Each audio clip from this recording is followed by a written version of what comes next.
చాలా సంవత్సరాల తర్వాత మరలా మీ అందరినీ ఇక్కడ మీ గ్రామంలో కలుసుకోవటం, ముఖ్యంగా మన రమేష్ గారి ఇంటి ప్రాంగణంలో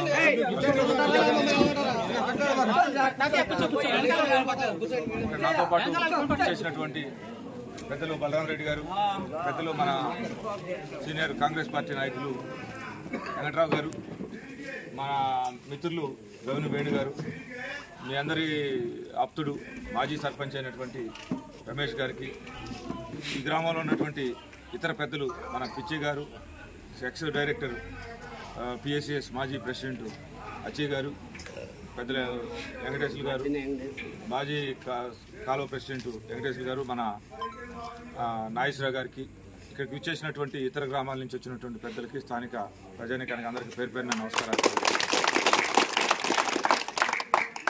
గౌనవారిపాలెం గ్రామం 100% రైతువారీగా అత్యంత సంక్లిష్టమైనటువంటి పరిస్థితిలో లిఫ్ట్ ఇరిగేషన్ స్కీమ్ ద్వారా చివర అందే భూములు కలిగినటువంటి రైతుల ఇళ్ళు గౌనవారిపాలెం పరిసర ప్రాంతాల్లో మన పక్కన ఉన్నటువంటి పుల్లాయిపాలెం, అలానే చింతగుంట దాకా చివరి దాకా, అంటే ఆ తర్వాత బాపట్ల జ్యూరిస్డిక్షన్ వస్తుంది. మన నియోజకవర్గంలోనే చాలా దూరంగా ఉండి అతి కష్టం మీద వ్యవసాయం చేసుకునేటటువంటి ఈ గౌనవారిపాలెం, ఈ గౌనవారిపాలెంకి సంబంధించినటువంటి లిఫ్ట్ ఇరిగేషన్ స్కీమ్ ఏదైతే ఉందో, మన తోటవారిపాలెం లిఫ్ట్ ఇరిగేషన్ కొంతమేరకు, అలానే గౌనవారిపాలెం లిఫ్ట్ ఇరిగేషన్కి సంబంధించినటువంటి స్కీమ్ కింద 2 రకాలుగా రైతులు వ్యవసాయం సాగు చేసుకునేటటువంటి పరిస్థితి. ఇప్పుడు దీనికి అనుసంధానంగా ఉన్నటువంటి పుల్లాయిపాలెం, పక్కన ఉన్నటువంటి ఇంకా ఉత్తరంగా ఉన్నటువంటి మన దేవినూతుల, ఇంకా పరిసర ప్రాంత గ్రామాలకు సంబంధించినటువంటి కావురువారిపాలెం, ఇవన్నీ కూడా చాలా కష్టం మీద నీళ్లు తీసుకొచ్చి ప్రతి బొట్టును కూడా కష్టపడి వాళ్ళ నేల మీద పారించి పండించుకునేటటువంటి పరిస్థితి. అయితే ప్రతి సంవత్సరం గడిచినటువంటి 10 సంవత్సరాల్లో మనం ఈ కాలువల రిపేర్లన్నీ కూడా ఎండాకాలం చేయించేవాళ్ళు. మీరు చెక్ చేసుకోండి. ప్రతి సంవత్సరం మీరు రైతులో స్థానిక పెద్దలు వచ్చి కలిసేవాళ్ళు, వివిధ గ్రామాల నుంచి మేలోనే ఆ రిపేర్లన్నీ చేయించేవాళ్ళం. కాలువ పూడుకులు తీపియటం కానీ, రిపేర్స్ చేయటం కానీ, అక్కడ బోయినవారిపాలెం దగ్గర కానీ, మళ్ళా గౌనవారిపాలెం హెడ్ ఎండ్లో ఏదైనా రిపేర్స్ ఉంటే, ఎప్పుడైతే మీరు సీజన్ స్టార్ట్ అవుతుందో, ఖరీఫ్లో కాదు రబీ స్టార్టింగ్లో స్టార్ట్ చేసేవాళ్ళు. అప్పుడు మనం స్విచ్ ఆన్ చేస్తే నీళ్ళు వచ్చేటటువంటి పరిస్థితి. ఉన్న ఇబ్బందులన్నింటినీ కూడా ఒక 2-3 నెలల సమయంలో మీ కాలువ ప్రెసిడెంట్లు కానీ, స్థానికంగా ఉన్నటువంటి పెద్దలు కానీ కూర్చొని మాట్లాడుకొని ఇంజనీర్లకు చెప్పి ఇదంతా చేసి కొంత ఎనర్జీస్లో, కొంత ఇరిగేషన్ డిపార్ట్మెంట్ కానీ, అవసరమైతే రైతులు కూడా కొంత సొంతగా చేసి మొత్తానికి రెడీగా పెట్టుకునేటటువంటి పరిస్థితి. వచ్చినటువంటి ప్రతి బొట్టు కూడా మళ్ళీ చివరి దాకా రావాలంటే కాలువలు మొత్తం రిపేర్లు చేయాలి, సీపేజ్ ఉండకూడదు. నాకు తెలిసి 2011 సంవత్సరం నవంబర్లో నేను జియో తీసుకొచ్చి నియోజకవర్గం మొత్తం మీద కూడా 11 కోట్ల రూపాయలకి లిఫ్ట్ ఇరిగేషన్ స్కీమ్స్ అన్నీ కూడా రిపేర్లు చేయించాను. ఏదైతే కాలువ క్రాక్లు వచ్చి ఉన్నటువంటి నీళ్లు అనవసరంగా ముందే బయటికి లీకేజ్ అయిపోయి పక్కన ఉన్న డ్రైన్లో పోయి తీరా చివరి భూములతో అక్కడికి వచ్చేతలకి పొలాలు తడవకున్నటువంటి పరిస్థితి లేకుండా అన్ని రిపేర్లు మనం 2011లో శాంక్షన్ చేసి 2012 మొత్తం అన్ని కాలువలు రిపేర్ చేయించాం. ఫస్ట్ టైం ఇవన్నీ కూడా పాత దెబ్బతిన్నటువంటి లిఫ్ట్ ఇరిగేషన్ స్కీమ్స్. తర్వాత ప్రతి సంవత్సరం చిన్న చిన్న క్రాక్లు వచ్చినా, ఎవరన్నా కాలువల్ని ట్రాక్టర్లు బ్రీచెస్ పడినా, గండ్లు పడినా, వరదలు వచ్చినప్పుడు ఇవన్నీ చేసి పక్కాకు పెట్టుకునేవాళ్ళు.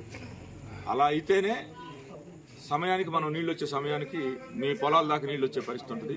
ఒకవేళ ఇబ్బంది వచ్చినా సరే పైన ఉన్నటువంటి రైతుల్ని, మిగిలిన గ్రామాలని వారాబంది పెట్టి కూర్చోబెట్టి మాట్లాడి, ఇంజనీర్లు, రెవెన్యూ యంత్రాంగాన్ని, అక్కడ ఉన్నటువంటి పెద్దలను కూడా, బాబు ఇది ఈ వారంలో ఈ రోజు మీరు పెట్టుకోండి, ఈ 2 రోజులు పైకి వదలండి అని చెప్పి ఒక అవగాహన ప్రకారం ఒకరు దాంట్లో ఒకరు అడ్డుపడకుండా బోయినవారిపాలెం నుంచి స్టార్ట్ చేసి తోటవారిపాలెం కానీ, తర్వాత కావురువారిపాలెం కానీ, పరిసర ప్రాంతాల్లో పిట్టువారిపాలెం, ఇవన్నీ కూడా 10 సంవత్సరాలు ఎంత నీటి ఎద్దడి వచ్చినా సరే మనం గౌనవారిపాలెంలో ఉన్నటువంటి చింతగుంట దాకా నీళ్ళు ఇచ్చినటువంటి పరిస్థితి.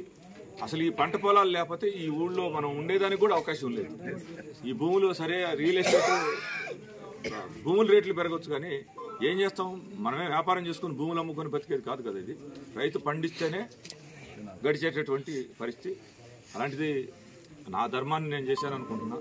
మీరు ఇచ్చినటువంటి అవకాశం 10 సంవత్సరాలు, గత 4-5 సంవత్సరాల నుంచి ఏం జరిగిందనేది నేను ప్రత్యేకించి చెప్పాల్సినటువంటి అవసరం లేదు. ఒక నీటి విషయంలోనే కాదు, గ్రామాల్లో ఎక్కడ కూడా ఒక్క కించిత్తు ఎవరు ఏ పార్టీలో ఉన్నా సరే చిన్న గొడవ లేకుండా ఒకరినొకరు ఘర్షించుకోకుండా ఆల్మోస్ట్ 99% పోలీస్ స్టేషన్కి వెళ్లకుండా 10 సంవత్సరాలు నాకు ఓట్లేశారా లేదా అనేది తన తారతమ్యం లేకుండా నేను అందరినీ రైతువారికి ఉండేటువంటి గ్రామాలు, నిత్యం కష్టపడి బతికేటటువంటి ప్రజలు శాంతి భద్రతలు ఉండాలి, పొలాలకు నీళ్లు రావాలి, ప్రభుత్వం నుంచి వచ్చేటటువంటి పథకాలు.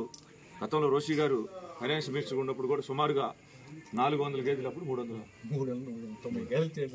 గేదెలు సర్పంచ్ గారిని చేసుకొని ఆ రోజు కాంగ్రెస్ పార్టీలో ఉండే రోషి గారు ఆల్మోస్ట్ ప్రతి ఇంటికి గేదెలు ఇచ్చినటువంటి పరిస్థితి.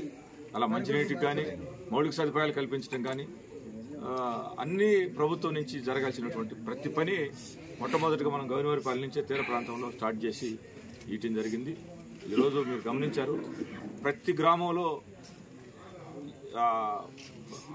మీలో మీరు ప్రశాంతంగా కూర్చొని సర్దుబాటు చేసుకునేటటువంటి పరిస్థితి ఉందా లేదా మీరు ఆత్మపరిశీలన చేసుకోండి. ప్రతి చోట గొడవలే.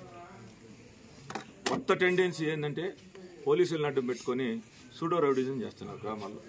ఎప్పుడూ లేనటువంటి కొత్త సాంప్రదాయాన్ని మత్స్యకారుల గ్రామాల్లో,